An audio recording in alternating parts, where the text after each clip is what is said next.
Okay, as we said, when President Reagan became president in 1981, he made no secret of his hatred for the Soviet Union. He called it an evil empire. He was prepared to move American cruise missiles, nuclear-tipped cruise missiles, into Europe to protect it from the Soviets. The Soviets had moved in their own short-range nuclear missiles. Reagan wasn't for backing down. He immediately moved in cruise missiles. He was really tough when it came to arms talks. Whenever it came to arms talks, basically the Russians said, look, we'll reduce a few missiles if you reduce a few missiles. Reagan says, no, zero option. If we're going to have arms talks, let's have arms talks. Both sides should get all their nuclear weapons out of Europe. The Russians immediately refused. Arms talks between Russia and America would break down again over Grenada when America would invade a small communist country. And then Reagan then doubled the amount he was spending on the military. Doubled it. And then, in 1983, he came up with something which is crazy. It's called Star Wars, the Strategic Defense Initiative. And yes, you did hear that right. He came up with Star Wars. He called it Star Wars. It was his plan, and I kid you not, he went on the TV and said he had a plan to put satellites in space which would use lasers to shoot down Soviet missiles. So the idea was that if the Russians ever launched a missile at America, he would have a big laser gun on a satellite which would blow it out of the sky. We still can't do anything remotely like that. When we have no weapon that can do that, we still can't get a satellite into space with a giant laser gun on it. And Ronald Reagan was talking about this in 1983. But the Russians guessed that the Americans must have something up their sleeve if they're talking about this live on TV, and if the American president has told the entire world that he's going to put this into place. Hadn't the remotest chance of doing it.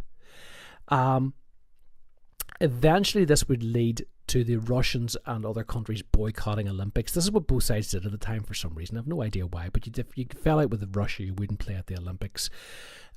Russia fell out with America, wouldn't go to the Los Angeles Olympics because of what they called President Reagan's warlike ways, etc., etc. But the Strategic Defense Initiative really made it very clear to the world and to Russia that America had a massive technological advantage and could spend far more money on its military than Russia ever could.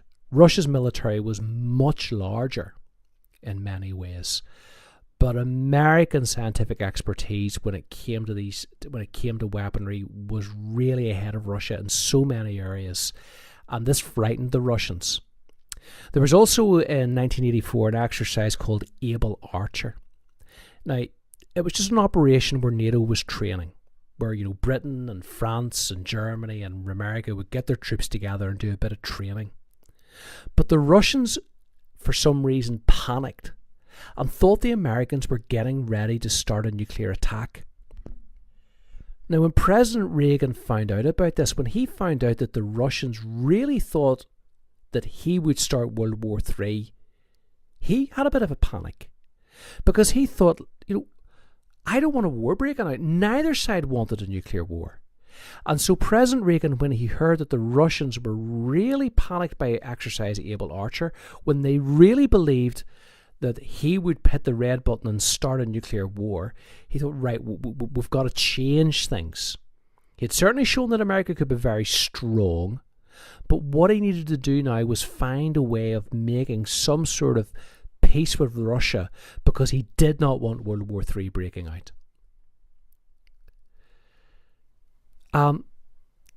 Russia had its own problems. In the early 1980s, there were protest movements.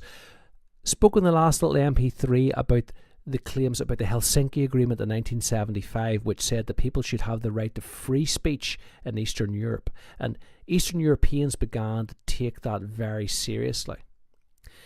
Shipyard workers in Poland went on strike, led by a man called Lech Walesa. He was an electrician. He formed the first free trade union, which is about 10 million people in Russia. Now, he would be arrested, and his friends would be arrested at different times. He would lead strikes. I mean, life was not easy for these guys, but they really were a thorn in the Russian side because, I mean, these were not right-wing capitalists who wanted to make lots of money. They wanted a fair deal for workers, for ordinary workers. The Russians didn't like them. Jaruzelski, who was the sort of hardline Polish general who was put in charge of Poland, hated them because they were not, they said and asked for things that good communists shouldn't ask for. Communism was meant to be about helping the ordinary people. Yet here was a trade union saying, we want a better deal. Because the Polish economy was in crisis. You couldn't get daily necessities like bread at a decent price. And so Solidarity had a number of it was banned by the Russians. And this is incredible. I mean, you've got this trade union which is meant to get a fair deal for workers being banned by the Polish under communist pressure. What it demanded was better pay for workers. It wanted workers, and not the Communist Party, to elect factory managers. And it wanted church services to be broadcast on the radio and TV. I mean, one of their slogans was, we want God, we want God. And it wanted an end to dictatorship, an end to the secret police.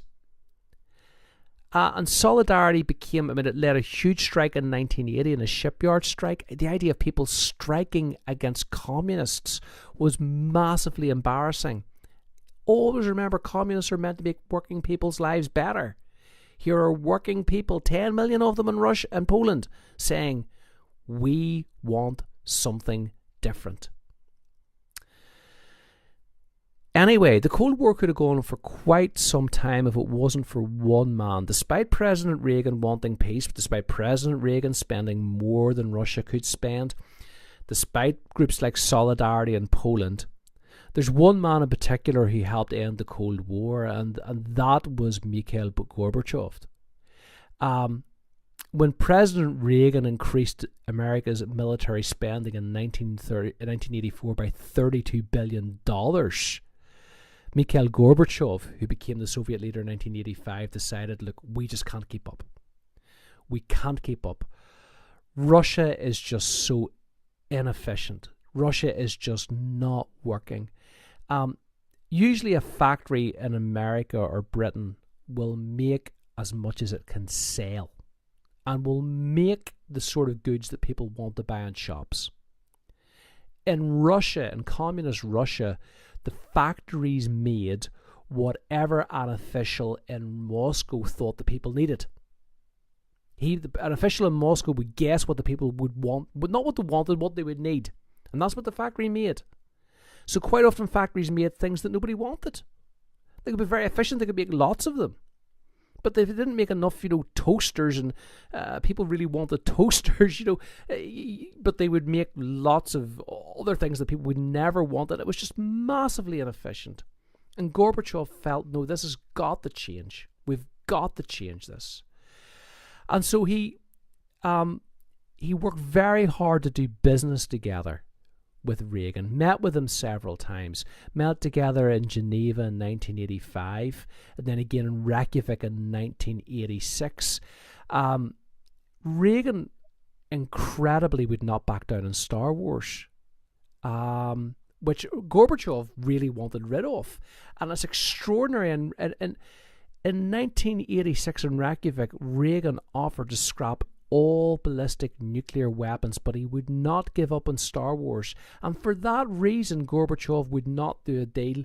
Yet there was no chance of Star Wars ever working. There was no chance of getting a satellite into space with a laser gun that could shoot down nuclear weapons. Yet no deal we weren't able to get a deal ahead for that reason. Gorbachev realized that the Soviet Union was in a really bad way, and he had two ideas. He wanted to reform the Soviet Union by perestroika and glasnost. Glasnost went more democracy, freedom of speech, less corruption, reducing the powers of the secret police. Glasnost was about more openness. Perestroika was about more capitalism, about producing the goods that people actually wanted to buy. It was about being more like the West. Their economy was in such poor shape. People in Eastern Europe, in Poland, in Czechoslovakia, in Bulgaria, in Hungary were fed up with the communist system of rule. 70% of the Russian economy was spent on the military. Gorbachev, like I said, was pushing really, really hard to put an end to this. And one of the things that he got rid of was the Brezhnev Doctrine.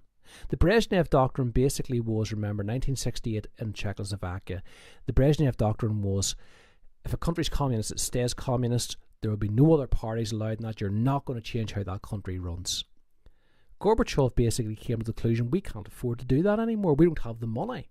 Russia can't afford to send troops into Eastern European countries every time there's somebody wants rid of us. And so he eventually made it be known that if people in Eastern Europe were going to complain and wanted rid of communism, well, he wasn't going to do a thing about it.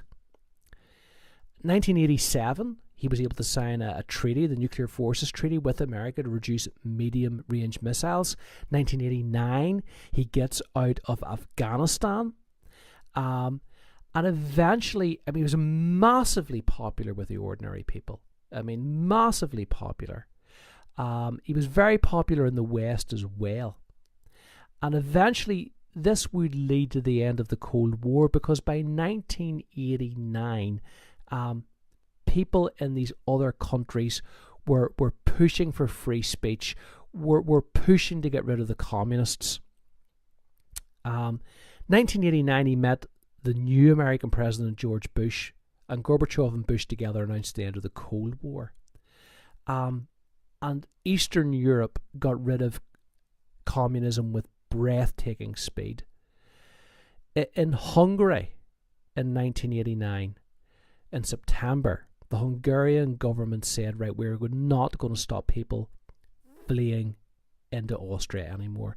Used to be if you try to get into Austria, guards would have shot you. 1989, the Hungarian government says, you want to go into Austria, go into Austria. And what then happened is that thousands and thousands of Germans in East Germany went into Hungary to go into Austria to get into West Germany. So they sort of moved around in a semicircle. And eventually so many people were fleeing into the West through Hungary that there was just no point in having any border controls. Gorbachev had made it clear, listen, the Brezhnev Doctrine is dead. I am not going to send in troops to bring an end to this. And so what happened is in 1989, they brought down the Berlin Wall. And that eventually ended. That was the end of the Cold War. That's seen as the moment when the Cold War was over. Lech Walesa eventually became the president of Poland. Hungary, Bulgaria, all these countries, Czechoslovakia, East Germany, would all get rid of communism. There was an attempt in Russia by communist generals to take Russia back for communism, but that failed. There was protests led by a man called Boris Yeltsin. In Romania, the communist dictator Ceausescu and his wife were overthrown. Bulgaria, massive protests led to the end